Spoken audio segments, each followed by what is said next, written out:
हे लावायला लागेल ना.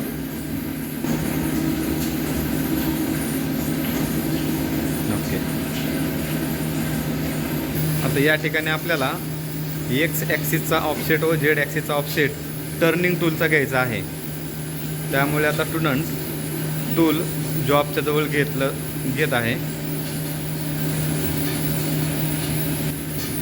आता हँडल मोडमध्ये घ्यायचं, आधी जॉग मोडचा उपयोग करून. थांब. ओके. आता चेकला RPM द्यायचा आहे आपल्याला. चेकला आपल्याला RPM द्यायचा आहे, 500 RPM द्यायचा.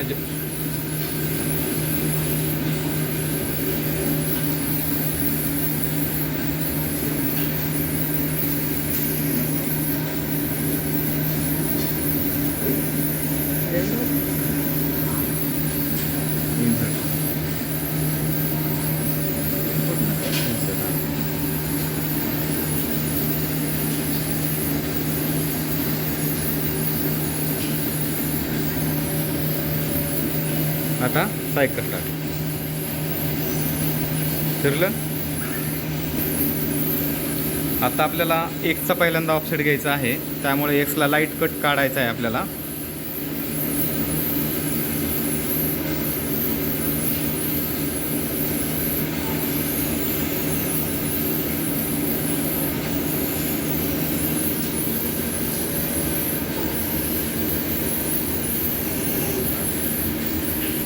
आता जेडला टच कर. ओके. हां, डायमीटरला थोडासा एक्सला ऑफसेट घेण्यामुळे आपण डायमीटरला काय करायचं आहे, थोडासा लाईट कट काढायचा आहे.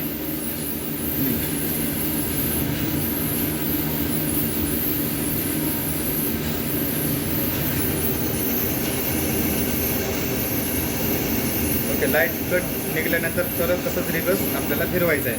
पुढं जाऊ दे. तसंच घ्या पुढं.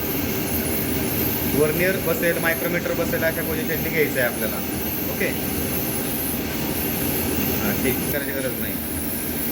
आता या केसमध्ये टूलचं जी कट डायमीटरला जो कट लागलेली पोझिशन आहे, तीच पोझिशन स्ट्रेट मागं ठेवायची आहे.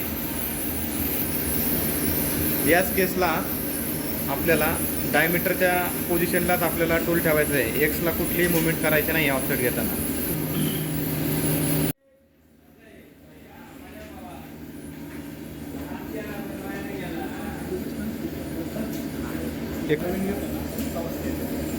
साधारणतः 39.26 साईज आलेली आहे. 26 साईज आली. तीच साईज आपण काय करायची, ऑफसेट पेजला भरायची आहे. ओके. ऑफसेट.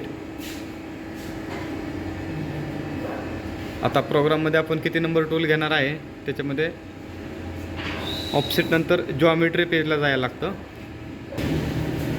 ओके. जॉमेट्रीमध्ये किती नंबरला आपण ऑफसेट घेणार आहे, तर त्या ऑफसेट नंबर सिलेक्ट करायचा आहे. साधारणतः आपण 1 नंबरलाच ऑफसेट घेणार आहे. ओके.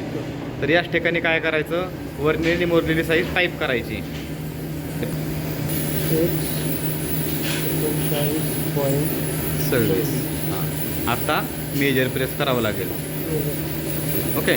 मेजर प्रेस केलेला आहे. अशा प्रकारे आपला एकचा ऑफसेट होतो.